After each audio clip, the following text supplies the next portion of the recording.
The Huawei Mate 80 series is proving that strong competition doesn't always slow a phone down. Even after spending more than 15 weeks in the market, this flagship lineup is still seeing impressive demand, and it continues to stand firm against some of the biggest rivals in the smartphone industry. What makes this even more interesting is the timing. The Mate 80 series launched back in November 2025, which means it has already gone through the usual hype cycle that most smartphones experience.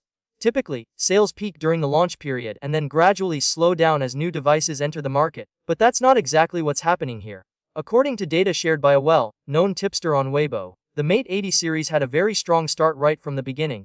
In its launch week, which was the 48th week of 2025, the lineup managed to reach around 376,000 units in sales. That's a solid number for any flagship device. What's even more impressive is what happened after that. Instead of dropping sharply, sales remained quite stable. Over the following weeks, the Mate 80 series consistently sold between 200,000 and 260,000 units. This kind of steady performance is not something you see every day, especially in a highly competitive market like China. Usually, newer launches and aggressive competition tend to push older models down, but the Mate 80 series seems to be holding its ground. There were even moments when the demand picked up again in a big way. For example, during the 7th week of 2026, the lineup saw a major spike in sales, reaching 400 units. That became one of the highest points for the series since its launch.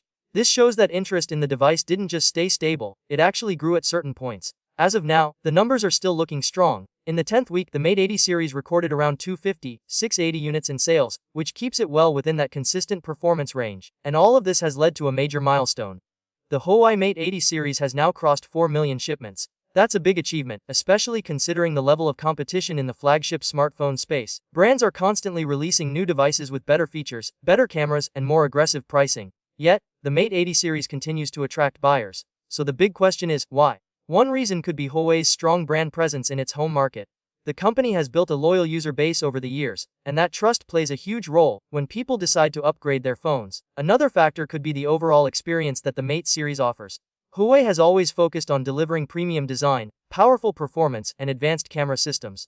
Even when newer phones are released, a well-rounded device can continue to sell if it meets user expectations, and that seems to be the case here. The Mate 80 series isn't just relying on launch hype. It's maintaining consistent demand over time, which is a much stronger indicator of success. Because at the end of the day, a phone that sells well for a few weeks is one thing, but a phone that continues to sell for months is something else entirely. This kind of performance has also sparked some big predictions. Based on the current trend, some users and analysts believe that the Mate 80 series could reach up to 20 million units in total shipments during its lifecycle. That's a very ambitious number. Whether it actually reaches that mark or not remains to be seen. A lot will depend on how the market evolves, what new devices are launched, and how Huawei continues to position this lineup. But even without hitting that target, the Mate 80 series has already proven itself. It has shown that a flagship device can survive and even thrive in a crowded market if it delivers the right mix of features, performance, and user experience. In a time when smartphones are often replaced quickly by newer models, maintaining this level of demand is not easy. And that's what makes the success of the Huawei Mate 80 series stand out. It's not just about a strong launch. It's about staying relevant long after the initial excitement is gone.